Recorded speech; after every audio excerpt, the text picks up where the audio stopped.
দেখো শুয়ে আছি আমি। হ্যালো বন্ধুরা, তোমরা কী করছো, কেমন আছে? সেটা তোমার সবাই ভালো আছে, আমার পরিবার মোটামুটি সবাই ভালো আছে। এই জন্য তো একটা ব্লগে অনেক স্বাগত জানাই। এরকম আমি বিছানা গোছাচ্ছি আজকে তো কী বলে টিচার, আমার নিজের উচ্চারণ হচ্ছে না, টিচার ডে।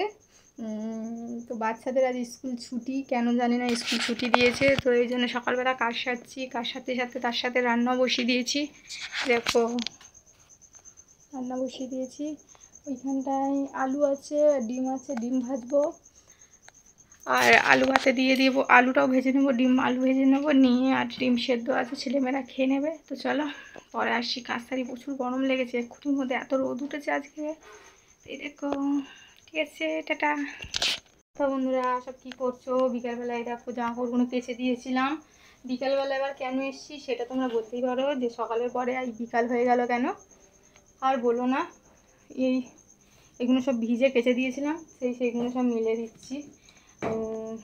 এই দেখো, আর মেলার জায়গাটা দেখেছো কি সুন্দর। কেন বিকেলবেলা কেন এলাম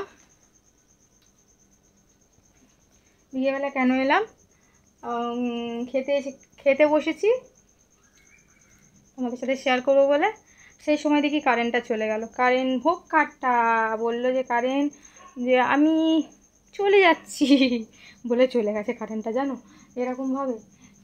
তো চলো জামাকাপড়টা মিলে নিয়ে আসছি। তো এই দেখো এগুলো সব মেলা হয়ে গেছে, এগুলো আমার ছোটো ছোটো জিনিসগুলো মেলার জায়গা, আর এইগুলো হচ্ছে আমার বড় বড় জিনিসগুলো মেলার জায়গা। কেন ওখানে দেওয়া যাবে না, আর ছোটোগুলো দিয়ে বেকার জায়গা জাম করে লাভ নেই, ছোটো সাইডে থাকলো, আর বড়গুলো তো এখানেই দিলাম। তো চলো বিছানাটা গুছিয়ে নিই, এই বিছানা গুছিয়ে নিই বলছি, জামাকাপড় কটা গুছিয়ে নিই, যা ক্যামেরাটা পড়ে গেল, জামাকাপড় কটা গুছিয়ে নিই।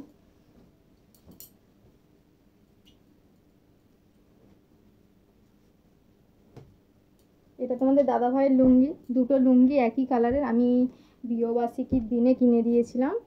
তো আবার 1 বছর হয়ে গেল, আমি তখন পেনের কাজ করতাম, পেনের কাজ করতে করতে আর কিনে দিয়েছিলাম তোমার দাদাভাইয়ের লুঙ্গি দুটো ছিঁড়ে গিয়েছে, এখনও কিনতে বলছি, কে কেনে বলে না, গরিব ঘরে আর এইটাই সমস্যা, শর্ট করে কোনো জিনিস কেনা যায় না আর নেওয়াও যায় না। আমি এগুলো পরে গিয়েছিলাম এক জায়গায়, ব্যাংকে গিয়েছিলাম, আমাদের ব্যাংকের বইটা বন্ধ হয়ে গিয়েছে, টাকা ফেলি আর না ফেলি, চালু, ওইটা তো দরকারি জিনিস বলো, চালু তো রাখতে হবে। তো চলো গোছানো হয়ে গিয়েছে, রেখে দিই যে যার জায়গায়।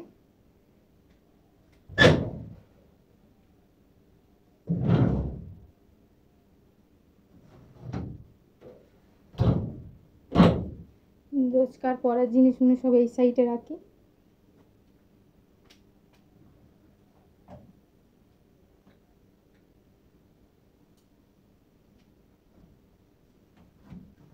ছেলে মেয়ে সবারই রাখা হয়ে গেল, তো চলো পরে আসছি, ঠিক আছে, চলো টাটা।